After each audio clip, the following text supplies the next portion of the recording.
Deleted session, March 26, 1979.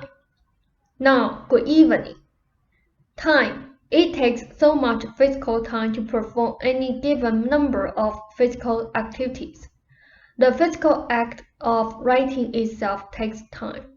Basically, however, creative acts, the acts of insight, intuition, of revelation, do not take time in the same fashion.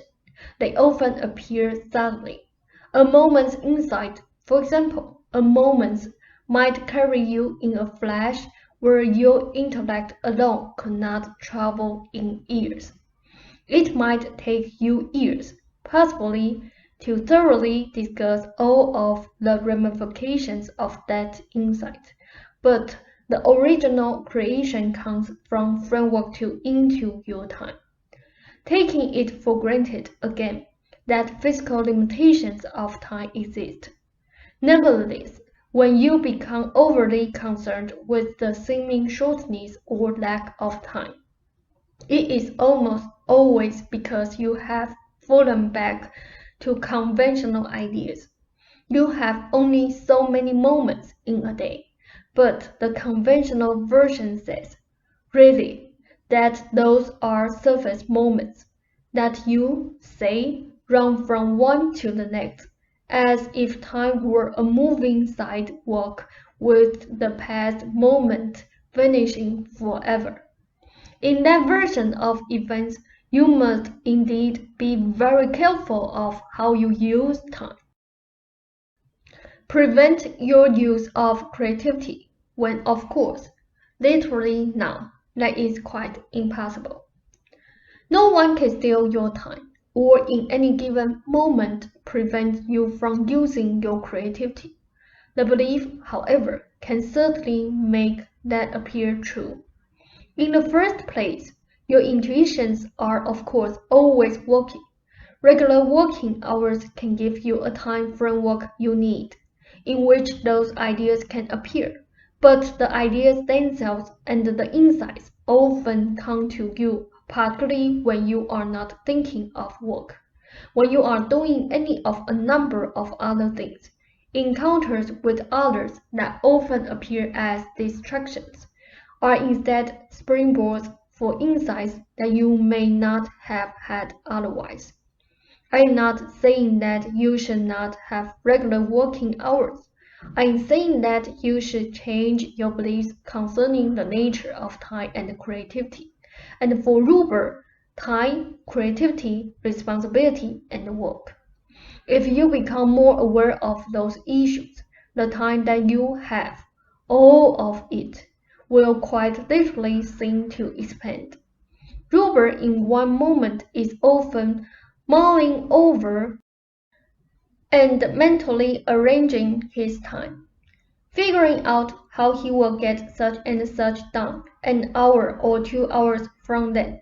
So he foreshortens the moment, in that it becomes far less full than it is capable of being for him. Each physical moment is literally filled to the brim with the unceasing vitality of framework 2.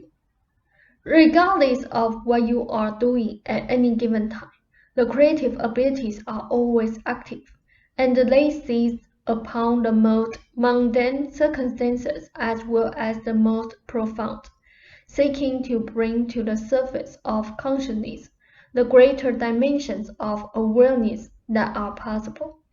Ruber has been thinking too much in terms of responsibility and work again.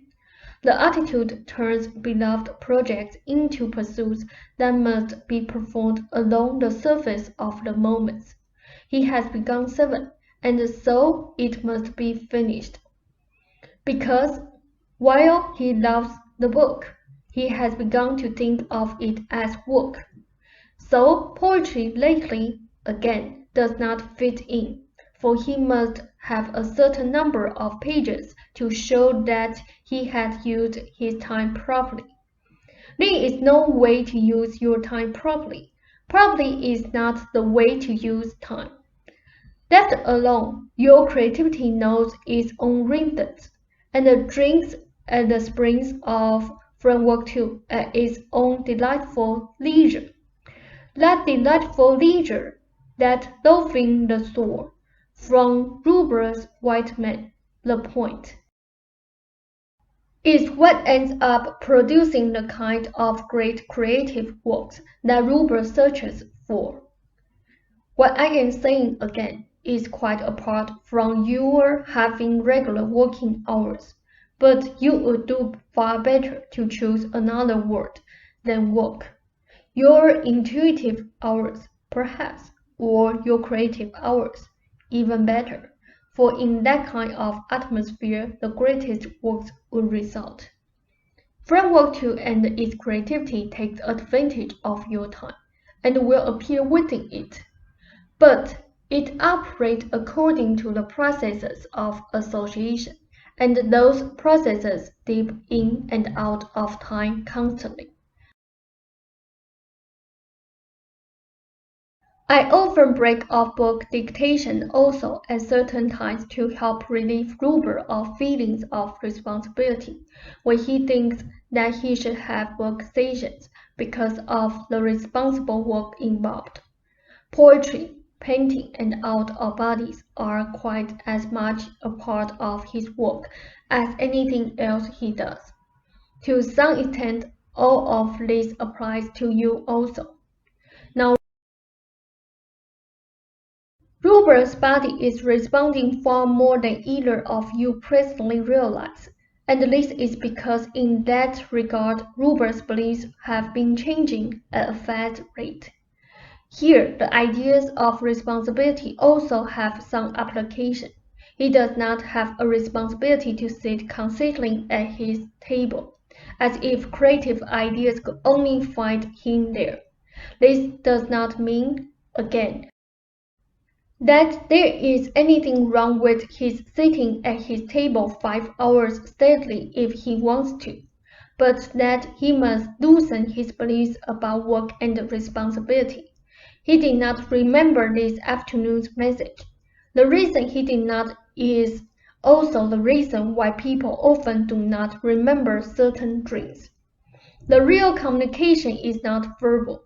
It is not, say, a simple declaration, but involves realizations and insights of vital import that are given purposefully in such a way that they will gradually be sifted into consciousness, because the consciousness would not be able to interpret the meanings in usual terms. This is not a good analogy, particularly, but it is as if you received an important communication, say 3 paragraphs of great import, with all the individual letters appearing, but not in their proper sequences. And gradually, the letters would float together to form the proper words, and then the words would float together to form the proper sentences, and so forth. In this case, however, deeper portions of the personality understand the message, and it will then, in its own way, rise to usual consciousness. What I have said here tonight also contains material that will help Ruber's physical condition. Give us a moment. Now, pocketbooks did not know what to do with 7. It was fiction, and yet they were aware of Ruber's psychic reputation. There were indeed problems within the firm, and the editor who liked the book was let go and unable to follow through as she would have liked. Besides this, however, there are certain other elements working along with the 7 books. Ruber's books and my own, that is, Ruber's psychic books, are considered non-fiction, clear and simple.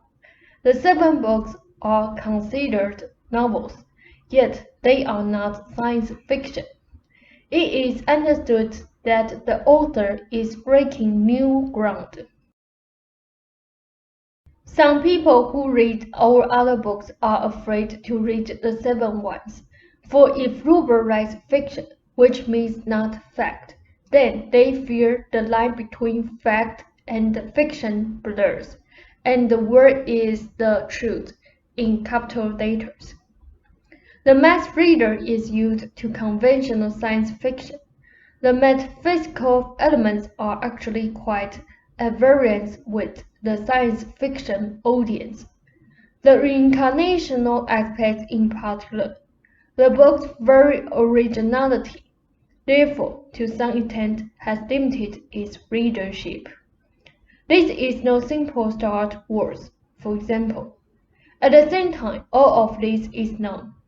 The impact of all of our books goes far beyond, for example, the numbers sold, and it is in both of your natures to send forth into your world books that are in exuberant opposition to its mass beliefs.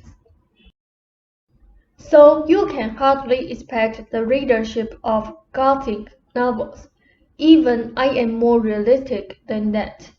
The impact of the books is something else again, and the steady sales and those steady sales will continue and accelerate.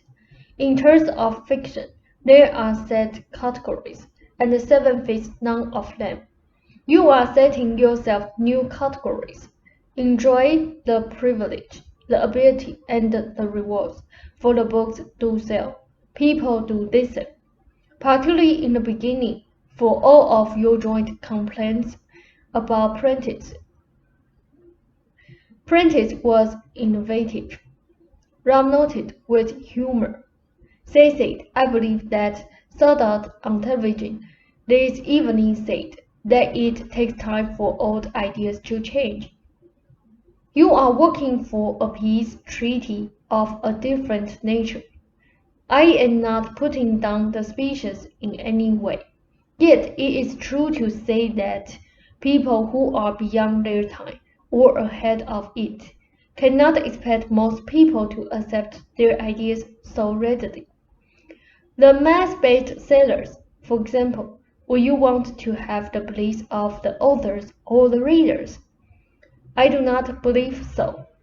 I meant to answer your question earlier. Have Ruber read this session well? Do you have questions? Russ said, oh, about 5 million of them, but none right now. Say said, then I bid you a creative and exuberant good evening. Russ said, thank you, Seth.